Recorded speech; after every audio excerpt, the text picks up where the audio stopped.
What up, what up, what up? It's your boy Cuff with the TheVisionLab podcast alongside with my partner, Mr. Ryan Mosley. Another episode of Behind the Dollar, man. We are super excited to be back in the lab. I want to give a big shout out to our sponsor, James Aquila and Aquila Financial and Tax Services. We're going to get into it today, man. We're talking credit repair with the one and only Marixa Alvarez. What up, though? How are you? Good. Thank you for having me. Listen, the pleasure is all of ours. Want to give a big shout out to Lucas Ruiz of out in Fort Worth. Thank you so much for the introduction. We're tremendously excited to have Marixa in the lab. Also, before we get started, you'll notice that we have a different venue, right? Give a big shout out to John Centerfit of Strong Start and Hype House. One of our new podcast locations will be here in Hype House. So be on the lookout for us to do some more things here.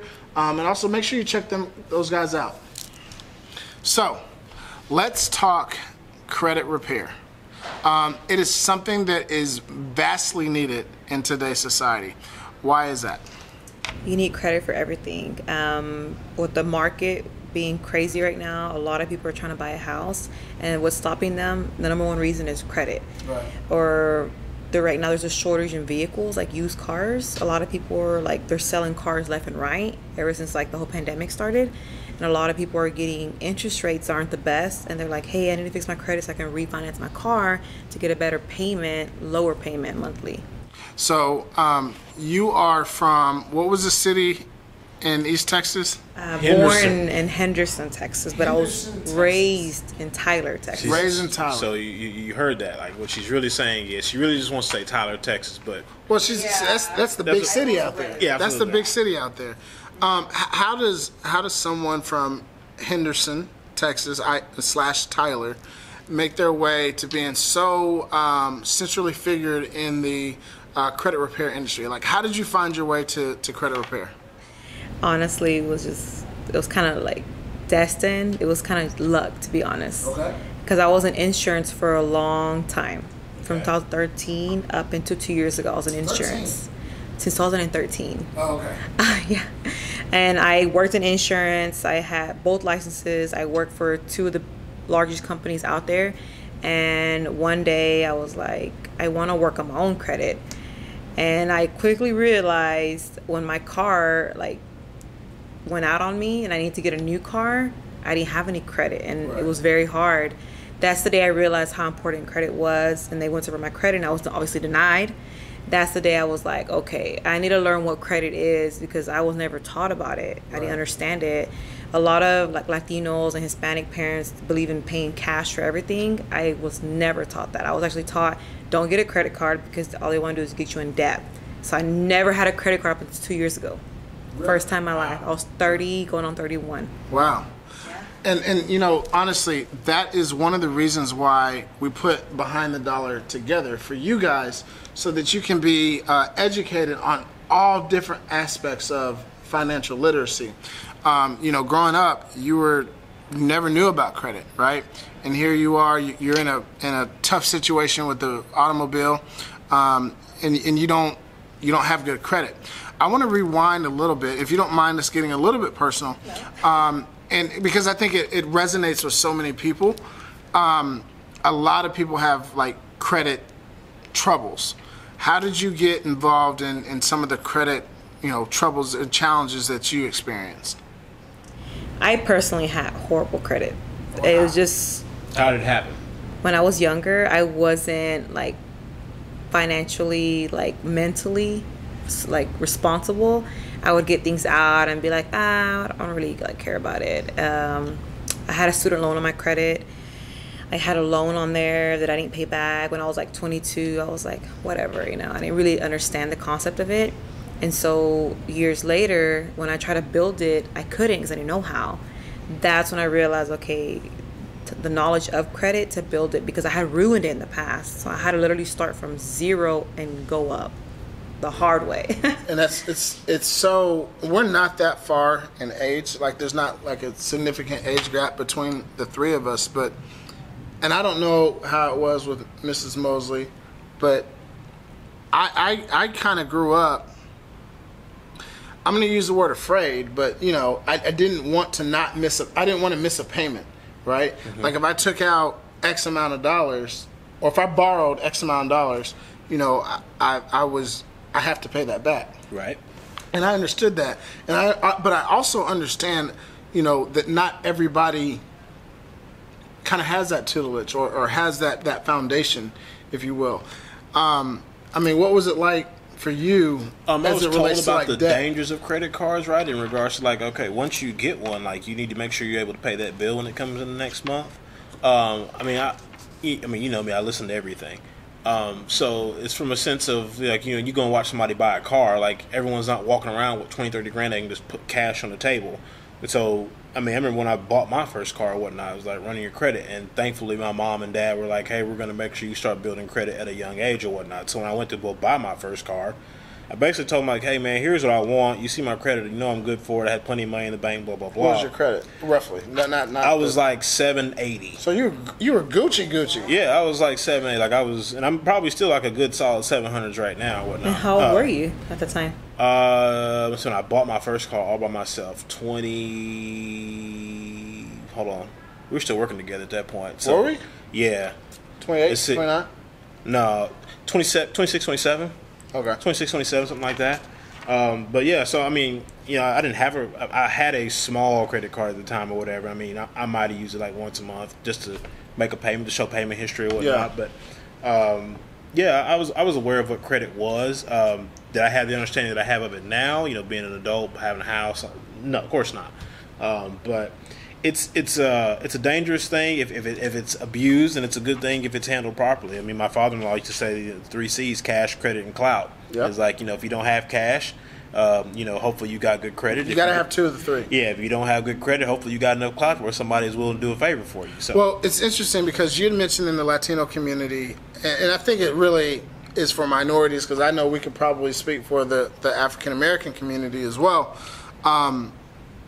Those type of things historically have not been taught nor passed down from generation to generation. So I think it's, you know, our generation is now taking the bull by the horns and is willing to educate generations behind them on, here's what you need to do, young blood. Here's how you need to handle this situation.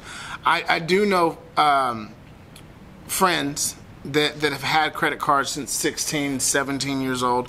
I grew up, you know, in a relatively affluent area where kids had, now this wasn't me, but kids had credit cards at 14, 15, 16 years old, but it was under mom and dad's name so that they were building up the credit history.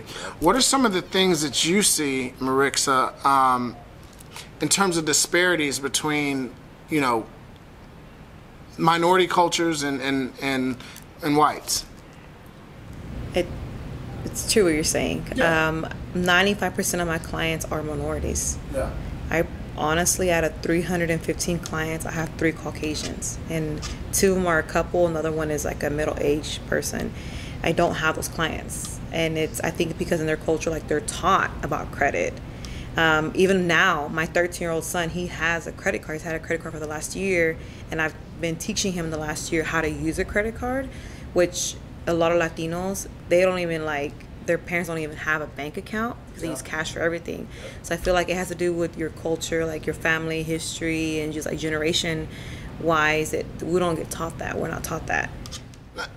Okay, and one of the things that's unique from the Latino community versus the African American community, and let's just call a spade, right? Like, do you feel like the reason why bank accounts are not open for Latinos are because there's no documentation, right? A lot of Latino parents or grandparents are not documented, or they're not from here, and is that would you say that that's the primary reason? is that the number one deterrent?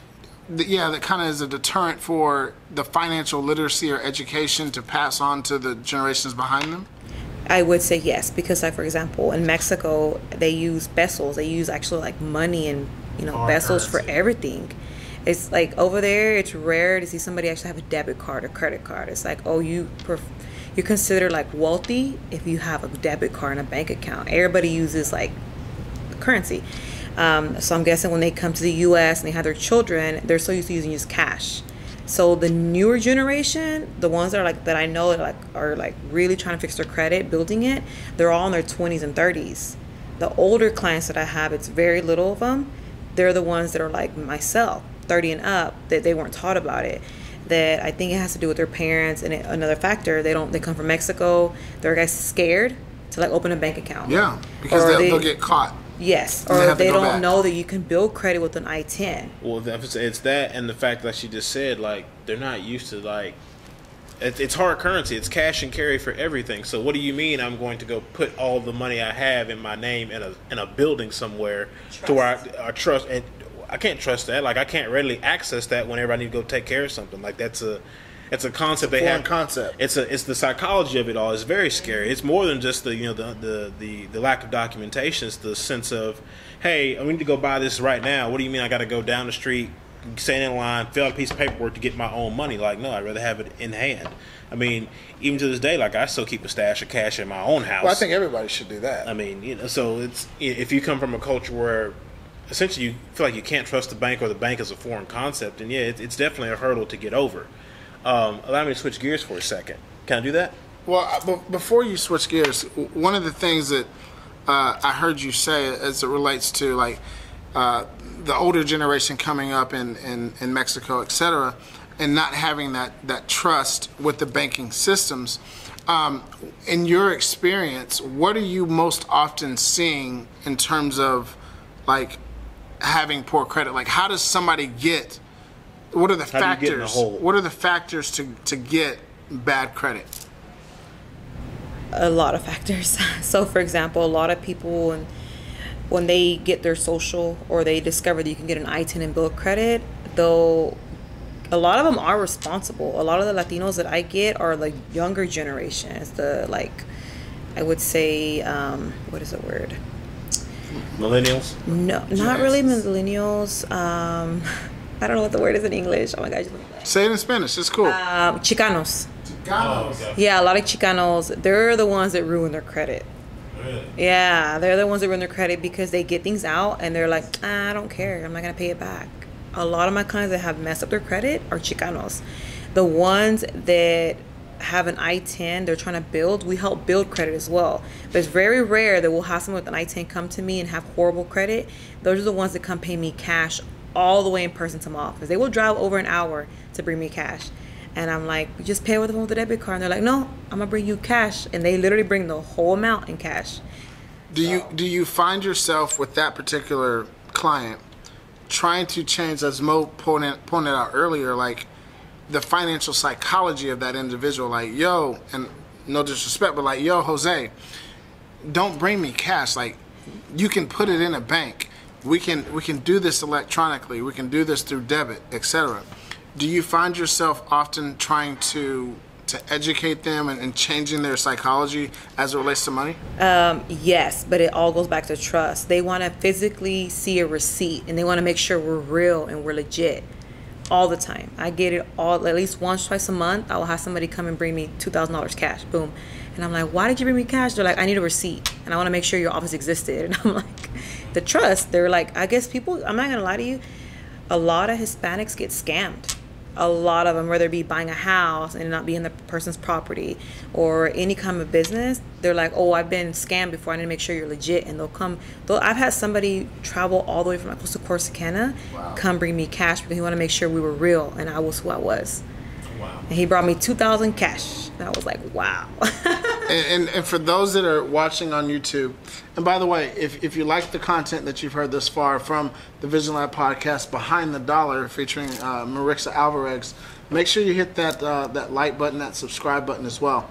But tell them how far Corsicana is from your office. I'm in Mesquite, so it's about an hour and 45 minutes. Yeah, almost 2 hours. That's a healthy trip just to drop off two racks. Yeah. So let's open up just a little bit, right? And get into you, Marixa. So you're working at insurance, right? When you decide, okay, my credit is shot and I'm trying to get another vehicle, but now I want to get into credit repair. What was the first step you took into actually getting into that industry? I started watching YouTube. Really? Yeah, I literally like I'm come from a big family. There's 7 of us, and all 7 of us, my brother is probably the only one that has excellent credit. All of us. He learned because he got in the oil field like straight out of high school, and his friends at work kind of educated him on it. But like my mindset wasn't there when I was younger. I was not there. I was where do you fall in the 7? Where do you fall? Towards the middle. Okay. So I have 2 younger sisters and then me and then him. But he's always worked offshore or like out in other states, so he knew the knowledge of credit. But I guess he didn't try to explain it to me because I physically, mentally wasn't there. You had to mentally be prepared to learn the knowledge. If not, you say it in one ear, comes with the other. So he would always tell me, "Hey, be responsible, pay your stuff on time." And I was young and wild. I was like, whatever, I don't care. Literally live paycheck to paycheck. I didn't care. When I got older, I started telling him like, "Hey, I'm building my credit." He was like, "Really? I'm proud of you." And now I brag my credit score to him, and he's like, "Okay, stop." But I learned because I started doing YouTube. Started watching YouTube, started following people in the credit repair business, and I said, I'm going to do it myself. So I literally started writing the letters. I, Marixa, blah, blah, is disputing this, and the things started coming off. Now, hold on. So you wrote letters to creditors. The credit bureaus, yes. So to the bureaus. Mm-hmm. Okay. And so you took out or borrowed X amount against a particular lien holder, right? Or a particular vendor. I actually didn't even buy a car. I couldn't finance it. Well, even if it wasn't a car, but you had outstanding debts, right? So whether that's Forever 21 or Blockbuster, I had to go. Yeah, I did. I went way back on that. But whatever it is, right? Like all these different vendors that you actually owe, you owe that money, right? But you're telling us, and I want the listeners to understand that you can actually write the credit bureaus. And what are you telling them? So obviously you owe the debt, right? So 9 out of 10 consumers have something wrong on their credit report. So the way it works is you challenge the accounts. So for example, I have my last name spelled wrong on my credit report. So what I did was I sent my ID with my social with the templates, because I bought some templates online, and I sent the letter certified to each credit bureau. And since the name on my credit didn't match who I was, it came off. So 9 out of 10 people don't realize, pull your credit report. There's a free website. If you don't want to pay for it, there's a free one. Print off your credit report and look at it. I had addresses on there I never lived at. There was a Maria listed because, my name's with an X. Some of the accounts had Maria. So that wasn't me. Technically, I knew I owed the debt, but since that didn't match my ID, they had to remove it because I was technically identity. And there was addresses on there that I never lived in. There was jobs on there that I never worked at. So when I sent the report in, I highlighted every error that I found, every misspelled on addresses and names, and date of birth was wrong too. So somewhere when I got an account out, whoever typed it up didn't put it right. They were putting like 1989, and I was born in 88. So I put on there, dear blah, blah, blah. This is not my account. The date of birth is wrong. The misspelling of the name, the address, I never lived here. If you can see my history, they would remove it. It could be $10,000. Could have been gone. What website? I cleaned it completely, my credit report completely. What website would you advise somebody to if they wanted to get a free credit report that's actually got solid information on, as far as like they know when they get this report back that they can actually look through it and submit their requests or their submissions to the credit bureau? Well, you can actually go to all 3 credit bureaus directly and pull the report for free once a month. It used to be, well, right now with COVID, the last I checked, they were letting you have it every 30 days. Wow. I need to check on that because I don't know, COVID still exists, but everything's opening more up. But during COVID, when it first hit, the credit bureaus announced that you can go to each credit bureau and pull the report, which I was doing that. I actually run mine through Experian, and it notifies you through email. But there's a one called Free Annual Report, I believe it's called. Go on there, and you pull it once, and I believe it's for 6 months. Okay. And it's the whole report. So it's going to be a big print off, but go through it and highlight any errors you find missed.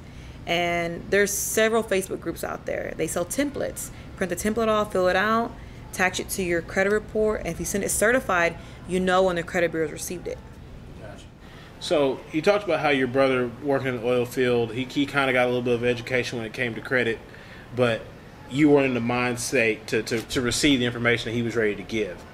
Being in the space that you occupy now, what are you doing to give that information or to share that knowledge with those who are coming behind you? A lot of people ask me that. So it wouldn't look right me educating somebody if I had a bad credit score. So I always tell everybody I went from a 534 to a 750 in 1 year. And they were like, what? And I'm like, but you have to be ready. Like, are you ready to take on the challenge? And a lot of them are tired of paying an arm and a leg for rent. Especially in DFW, rent is expensive right now, as much as a mortgage. And I tell them, are you ready for it? And a lot of times they're not. But I tell them, if I personally did it, and I was a single mom for a long time too. If I was able to do it, working 2 jobs, a lot of them come to me and they have 2, 3 jobs. I get it, DFW is expensive to live in. And I tell them, if I could do it, get your priorities straight, and I guarantee it's gonna pay off. And a lot of people, when they leave the program, they're like, it took me literally writing all my expenses down. Okay, is this important? Are my nails important? Is my hair important? Learning the knowledge and learning what's really important to pay credit repair services and building it. Then they thank me at the end saying, hey, thank you for helping me. It's like an eye-opener. So if I can do it, you can do it too. So it helps them. What's the biggest expense that you, or you know what, what's the biggest frivolous expense that you see when you're working with your clients where you're like, hey, that's got to come off, or you advise them, you probably want to remove that from your monthly output? Well, that's a budget expense more more so than it is like your credit. You know what I mean? Okay, so let me rephrase the question. What's the one thing that you see on a consistent basis that people have to reallocate when it comes to their budget? Is that a better way to ask that? What do you see? I would say, like, what do you see a lot of credit reports that people have defaulted on? What's a common theme? Sure. A lot of my clients are females, and about 80% of them owe Victoria's Secret. Really? I was probably the only female that I've seen that didn't owe Victoria's Secret. And I'm like, I would never pay that much for whatever.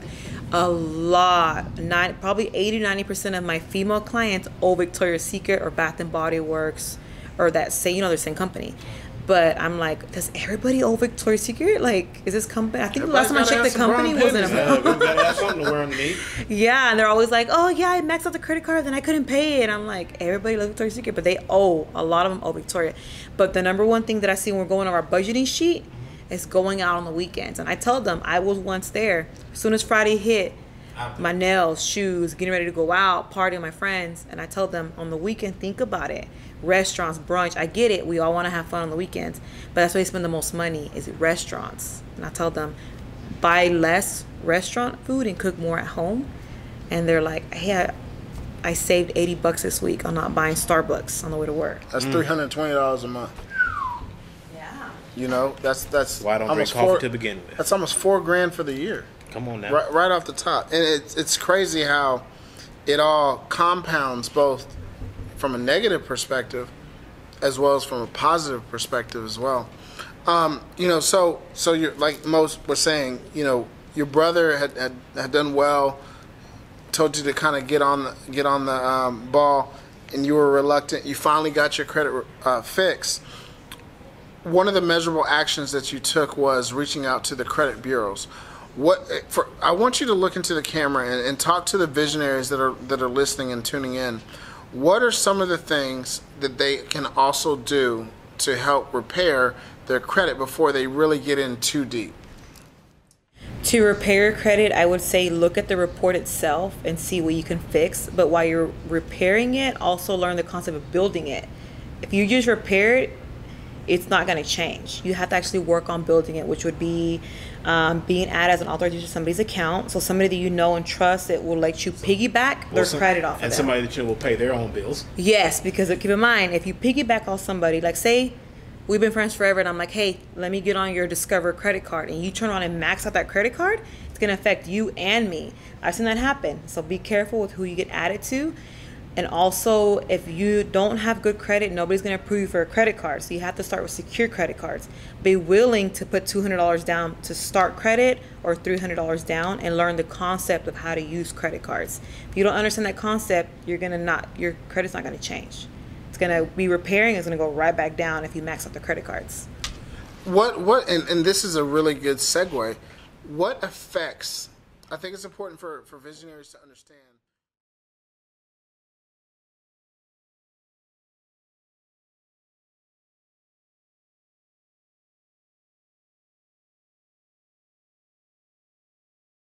What makes it go up and down? The biggest factor is payment history. Okay. If you don't make your payments on time, that can drop your score up to 30 points for one payment that you forget. Now, pause right there. On time, what does that... So, a lot of people don't realize this. I know where you're going. We'll see. That if you have a mortgage, right, and your payments, everybody's mortgage payments due on the 1st, you don't have to pay that mortgage payment on the 1st. You have up until the 15th to pay that mortgage payment, right, before it's considered late. So when you say on time, there's different type of credits or creditors, right? So you got credit cards, you've got mortgage. As just use those two as an example. How long do you have to be considered on time? I always pay mine the statement date. Okay. Because if you look at your statement, it'll show due date and statement date. But I always pay my credit cards like I use it today, in 2 days I'll go pay it. Like I'm like on it. I don't want to pay nothing late. But people, they're like, daily paycheck to paycheck. I understand. Make sure you pay it on your statement date. As long as you don't go over the 15 days, because once you hit 20 and you hit 30, it's hard to get that late payment off. Okay. So if you look at the statement date on your statement, pay it by that day and you're fine. Now if you have to pay it by the due date, you can, but don't go past 15 days because it's gonna, by the time they process the payment, you can hit the 30 days. Yeah, and I wanted to be clear on that, but please continue. So that's very important. If you were to pay one, so let's just say that you have 3 credit cards and you have 4, and you're using 30% of your credit, and then you always keep yours at 10. I keep mine at 5%, all 7 credit cards. It's hard, but I'm in the middle of buying a house, so I'm trying to keep it like excellent payment history. So if I use 20, yes, I'm trying to make it look across the board good. So for example, if I use $20 today for gas, I will turn around tomorrow and pay those $20. So it never actually hits, but it shows excellent credit. So the concept is to learn, like, hey, we all get busy. I have reminders, like up to 5 reminders on my phone, on both phones. Hey, pay the Discover, pay the American Express, whatever it is. But you have to remember, don't forget to pay your credit card, because if you make one late payment, I've seen it drop to 45 points for one late payment. Wow. Wow. Is that based off of the creditor or based off the debt? No, it's based off like the credit bureaus. They report to the credit bureaus. So if I have just the creditor. God forbid I have a Victoria's Secrets account, right? But I forget to pay it. There's something you need to tell me? No. It's a gift for you. But God forbid I have this Victoria's Secrets account, right? Since that's what we're talking about. And I forget to make the payment, right? Are you telling me, is it based off of the amount that you've borrowed? Is it based off of the individual creditor? What actually goes back to the 3 bureaus to say, this is a 45% drop versus a 45-point drop versus a 5-point drop? It depends, honestly, on the credit. I've seen it drop 20, 30, 35, 40, up to 45. But it depends. Now, let's just say you have excellent payment history, you forget that one time to make the payment, you can write what's called a goodwill letter showing proof that you forgot. You'd be like, hey, if you see my payment history has been excellent, I was going through personal stuff, I accidentally forgot to pay. As you see the receipt attached, or check your records, I did pay it, they can take it off. It's a holiday hit or something. My direct deposit got jacked up, something. And during when COVID first hit, a lot of people's late payments were coming off because we're using that relief. They lost their jobs, so they couldn't pay their mortgage on time or their vehicles. So we would send a goodwill letter, and they would remove the late payment. Even though it didn't happen during COVID, they were still removing them. Yeah. So let's talk about the 850 mindset. First of all, what is it, before I really kind of dig deep into it? Because obviously, this is the first time you and I have actually spoken. So for the visionaries and for my own education, like, what is it?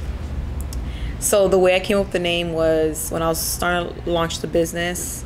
I originally chose the name that I have now for the new business I'm launching. But at the time, I was like, that name isn't like, when you feel like it's the name for you. Yeah, it wasn't the name yet. I was driving down the tollway, and I don't know if you know, but there's one of the credit bureaus are here in Allen, Texas. I was driving by, and I saw the credit bureau off the tollway, and I said to myself, one day I'm going to have an 850. I don't know if you know this, but to get to 850 is actually very hard. And you look up the statistics who actually has an 850, it's very few people. It's a lot of work to get there. So I said to myself, one day I'm gonna get to an 850. Like, that's my goal one day. And I was driving on the tollway, and then I said, to get to an 850, you had to have the mindset, because a lot of people can talk credit, but if you don't have your mindset there, you're not gonna build it. And then I realized, without my whole team, I have a lot of people working with me in different parts of the world, actually, behind me. It's like, if it wasn't for my team, none of this would exist. And one day I literally put it together. 850 Mindset Team. Gotcha. So what does the 850 Mindset Team do? We help educate, build, and if you need credit, you can actually learn the knowledge of how trade lines work, which is like the authorized user concept. So we do it all. We repair your credit. If you need help with like a home buyer's consultation, we kind of educate them that. We do a budgeting sheet, and we'll help you build it. So if you don't have no credit, we charge a fee, a small fee, and we'll help you understand the knowledge of how to build it. So one of the reasons why I wanted to get you on the show, Marixa, Behind the Dollar, is because of the name of the company, right? 850 Mindset Team.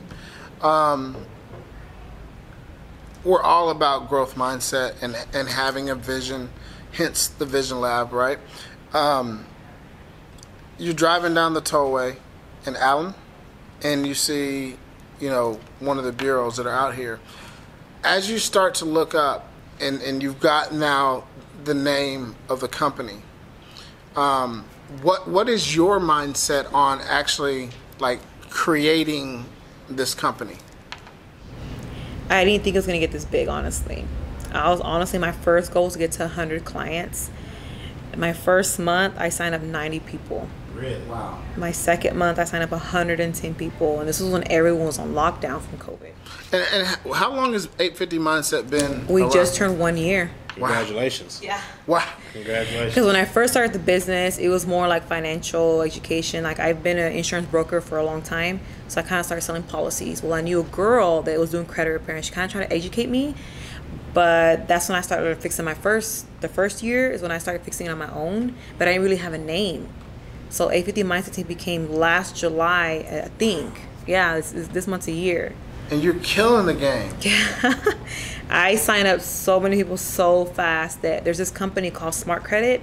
They reached out to me, and they were like, I just went to CreditCon. It's a really big convention. I went last month to Florida. I took my team with me, and they're like, we want to meet you. They're like, how did you grow so fast? And I was like, Instagram. Really? I was shy to show people what my credit was at first, because I was like, that's embarrassing. Credit's impersonal, okay? But I literally started showing people, this is where my credit was at. 90 days later, this is where it's at. And I started sharing my journey, and people were like, hey, fix mine. And I just started sharing it. But before we go any further, we've got to give you the opportunity to drop all of your social media, website, any way that any of our visionaries can get a hold of you. How can they get a hold of you? On Instagram, it is Marixa _ Alvarez with a double Z. I have a lot of followers on Instagram. I have over 50,000 followers. That's what helped me.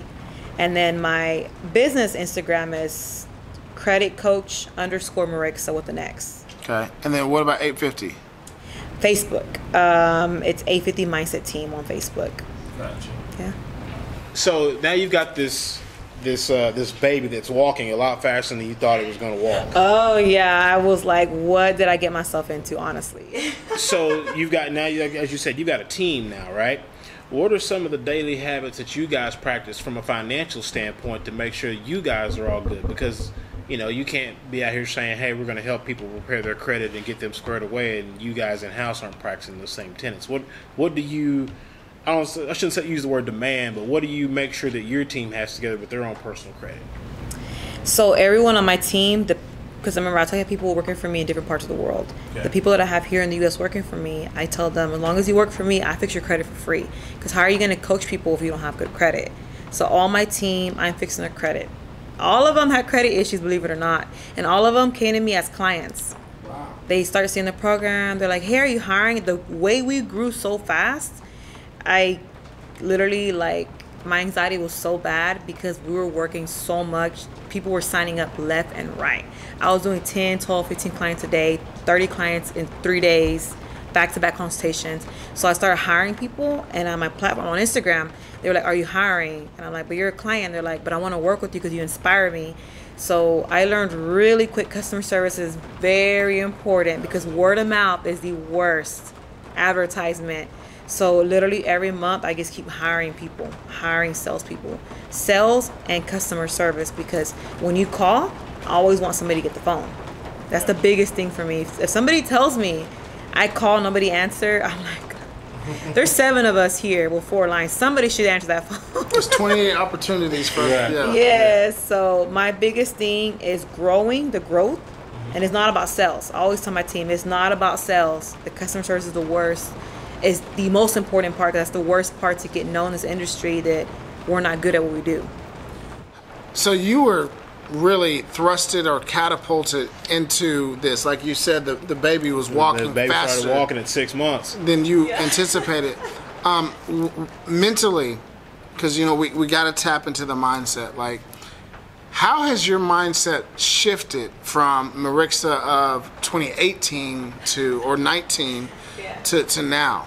When I first started, honestly, like I was telling you, I honestly was looking to do maybe 100 clients in my first year. I didn't think I was going to get 90 in my first month. And at the time, I didn't think it was going to be so hard. This industry is very hard. When I first started, I think I was really, really nice. A lot of people walked over me. And I learned after my first 6 months, I had to be more tough, because if I wasn't tough, my team would fall apart. So I learned real quick. I had to put guidelines. I had to put rules. I had to put a manual. Like I learned from nothing to how to grow a business in 1 year. And it's been just up every month. When you say people try to run over you, what do you mean by that? I mean, at the end of the day, you're the business owner, so it's not like an employee can tell you hey, I want to do this. Or are you talking about outside influences, or how does that look? Both. So when I started the company, you're not gonna guess where I started it at. Where? In my room on a itty bitty cheap HP laptop. Okay. $200 laptop from Walmart. I went and bought it, and I was like, you know what, I'm gonna start doing this. At my 6 months, I went on to Best Buy and got my little MacBook, and then I recently went and purchased 8 more full desktops for everyone to have brand new computers and double screens. When we first started, we all started with little bitty cheap little $200 laptop with no memory. So when I realized we have a lot of information, I need to upgrade to big desktops. But when I first started, my very first employee would show up late, didn't care about how she dressed. I found out when I would leave the office, I didn't have cameras back then. She was watching Netflix all day. Oh wow. Yes, watching, Bailey Sarian.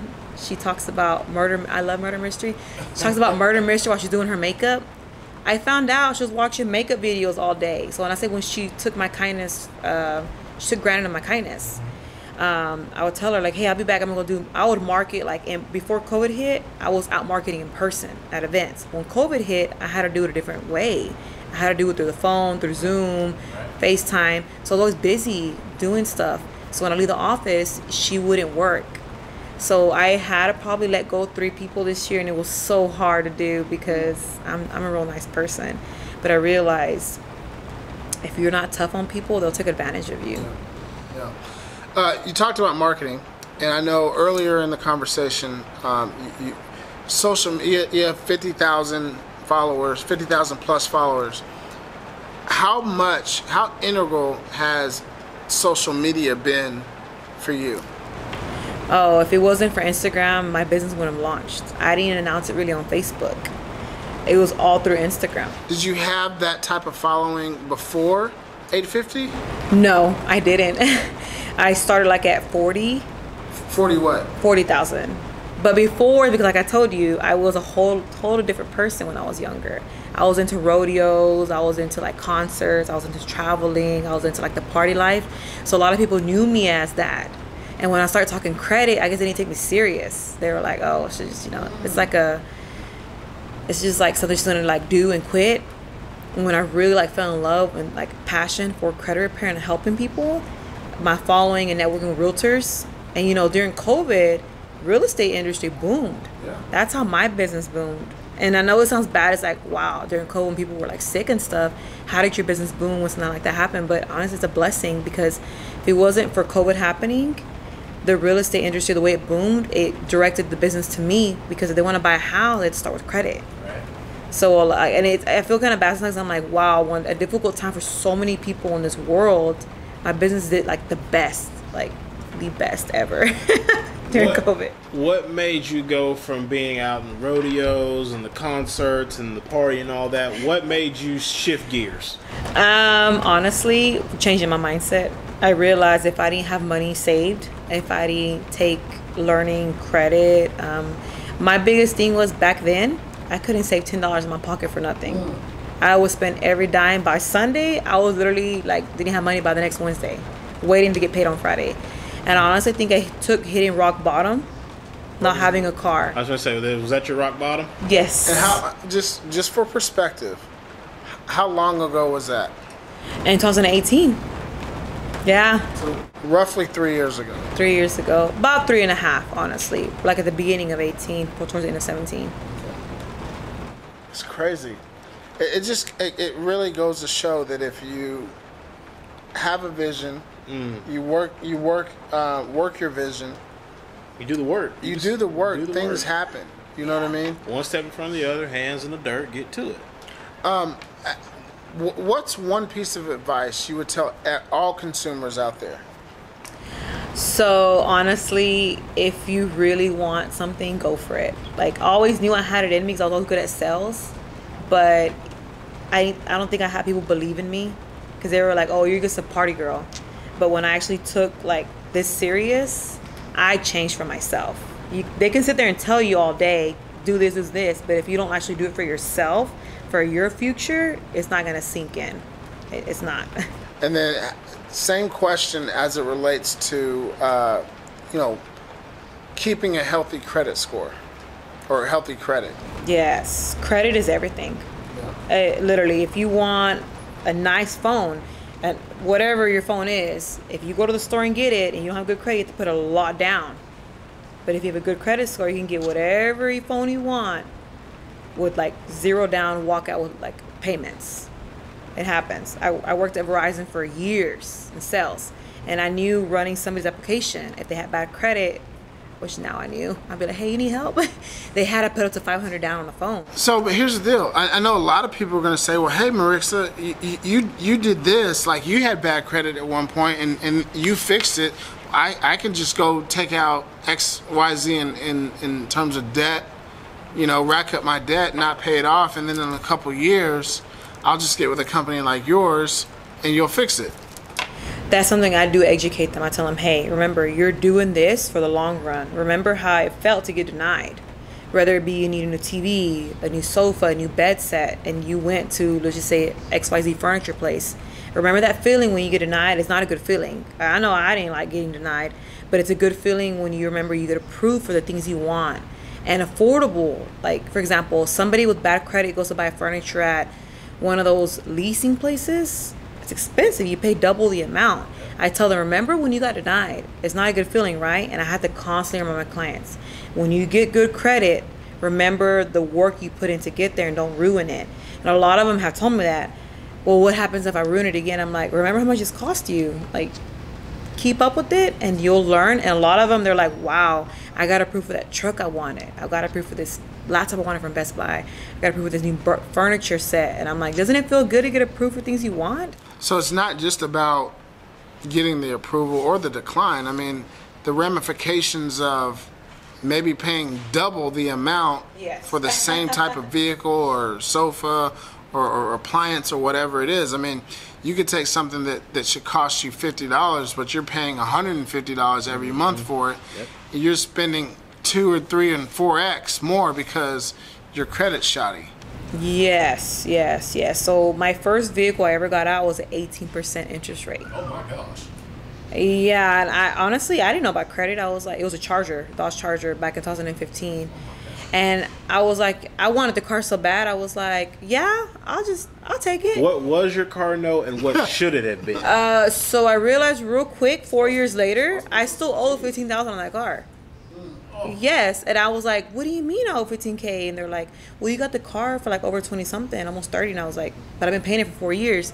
They're like, oh, all the payments you made, I wasn't responsible. I'll pay late sometimes. They're like, those went to interest. I'm like, what actually went to? I learned that if you make an extra payment or higher payments, you can ask them, call in, ask them to put it towards a principal. So after 4 years, I was like, how do I owe $15K on a car? The car's already falling apart. That's when I realized interest rate is very important. So there's a quick tidbit. You talk about making an extra interest payment, right? Or excuse me, an extra principal payment. Yes. Extra principal payment. A lot of people don't realize that if you call the institution and you say, or do it online, that you could say, hey, I'm putting an extra payment, but I want this payment to go towards principal only. Yes. Walk us through that process. So, for example, when I went through that situation with the car, the reason why I even called in is because the car was wrecked. And I'm not going to lie, I wasn't responsible. I didn't have full coverage on the car. So when the bank was calling me, they're like, you owe money. And I'm like, but I have insurance. I didn't know the concept of insurance back then either. I was like, but what is insurance for? You know, I've been paying y'all for 4 years. They're like, you didn't have full coverage. Full coverage will cover the vehicle. I'm like, well, how much do I owe? I should won't be done by now. I've been paying $500 or $470 for 4 years. I should almost be done. I did the math. 475 times 4 years. I thought I was done. Well, that's when I realized the girl goes, you know, if you would have made an extra $100 payment towards the principal, you would have knocked the amount of the loan down. But she told me you would have to call in to let them know, hey, I'm paying the minimum, but make sure you add the extra $100 towards the principal, or an extra $300 a year, $500 a year, whatever the amount is. You got to make sure you tell them and apply it towards the principal to drop the term down. Gotcha. I didn't understand the term. Wow. Now I do. So as we get ready to kind of, land the plane and close the doors on another great episode of Behind the Dollar, biggest piece of advice you could give to visionaries that are listening in terms of credit repair? Biggest advice is learn the knowledge of it.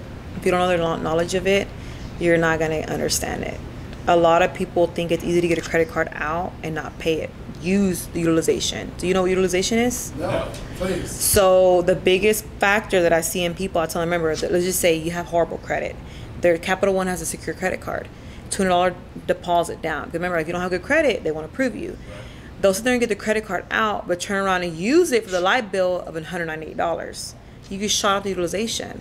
So I tell them, remember, use 20%, max 30. I don't ever tell my class. I tell them 10% minimum, like max. You learn the utilization process. If not, your credit is going to go up and down, fluctuate. If you want it to build and your score go up, learn the utilization, keeping it at 10%. So if you have a $300 limit, keep it at $30. If you have a $200 limit, keep it at $20. And make the payment on time. Make the payment on time. I always pay mine 15, 20 days early. So I'm trying to. So as soon as you see the bill in the mail, you're paying. I try to pay the next day sometimes. Oh my! You might as well. I'm like addicted to my credit score. Like I am like, for so many years I didn't care about it, and now I'm like, everybody in my family, they're like, stop talking about credit. But it's important. It's important, and I love what you said. You said addicted, and I'm going to change that word to intentional. Yes. You're very intentional. And I watched you on through your social media platforms, 850 and your personal, as well as the Facebook page. You've got a number of things that are getting ready to pop off. It's about to be some really, really exciting times. So why don't you tell us and the visionaries what you got going on, sis? So we are launching, as of August 1st, we are launching a whole new company. I'm excited about it. I'm very excited about it because my business partner, her name is Vita, V-I-T-A, Vita the Credit Queen. She's really known in the industry. And I was very shocked that they reached out to me because I don't know if you follow Mike the Credit Champ. He has a ton of followers. Okay, he has a ton of followers. He found me on Instagram. And when he found me, I was like, what does he want? What does he want to talk to me about?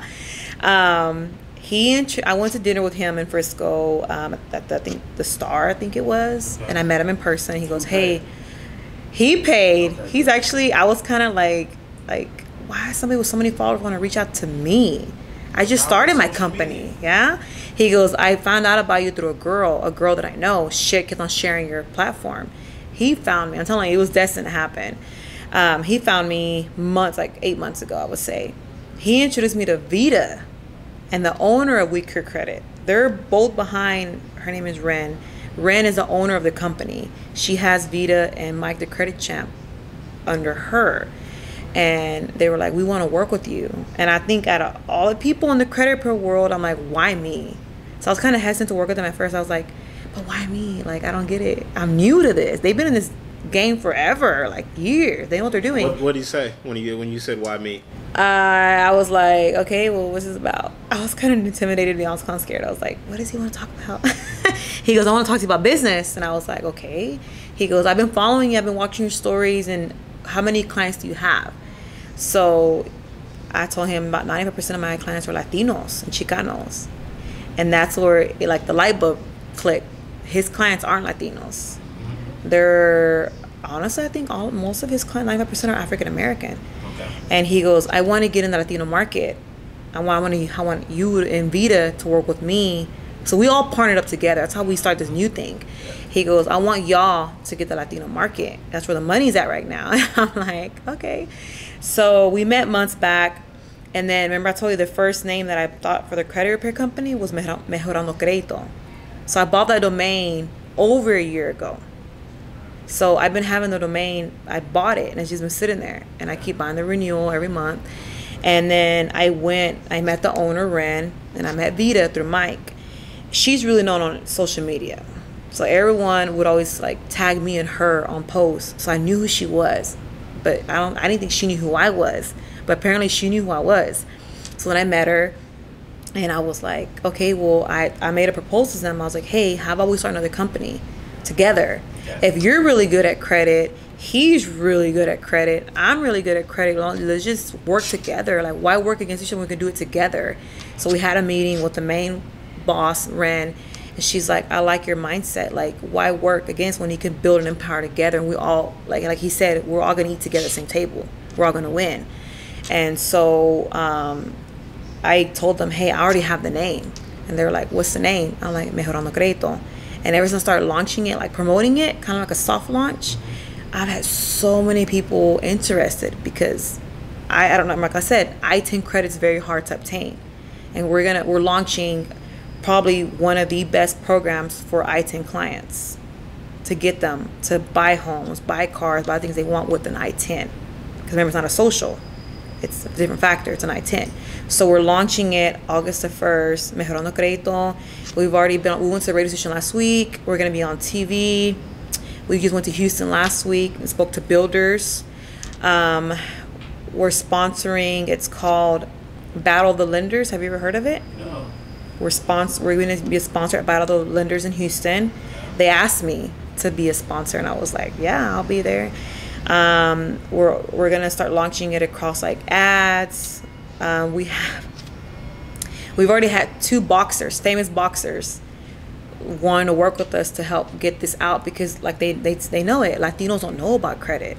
So these 2 famous boxers, I can't say the names yet, but they already said they will launch the, what is it called? Yeah.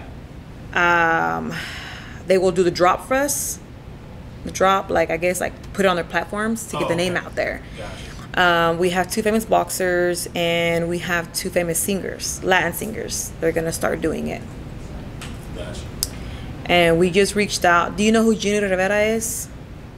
You said it so amazingly. Say it one more time. Jenny Rivera. Yes, I have heard that. Okay. Okay. So we reached out to her daughter, and I really hope she replies on platform. But we would like to work with her daughter, like, you know, obviously have her promote the business. So we're going towards the right direction. Absolutely. Clearly you are. I mean, so you're barely a year old, and it seems like you're well on your way. So that's why we're having this party on the 23rd, where we booked Stir, and you know where Stir's at in Deep Ellum? We booked Stir. We're having a DJ, open bar, open buffet. We have about 75 realtors and lenders and finance directors coming, finance people. We have people from the radio station coming. Can we get on the list?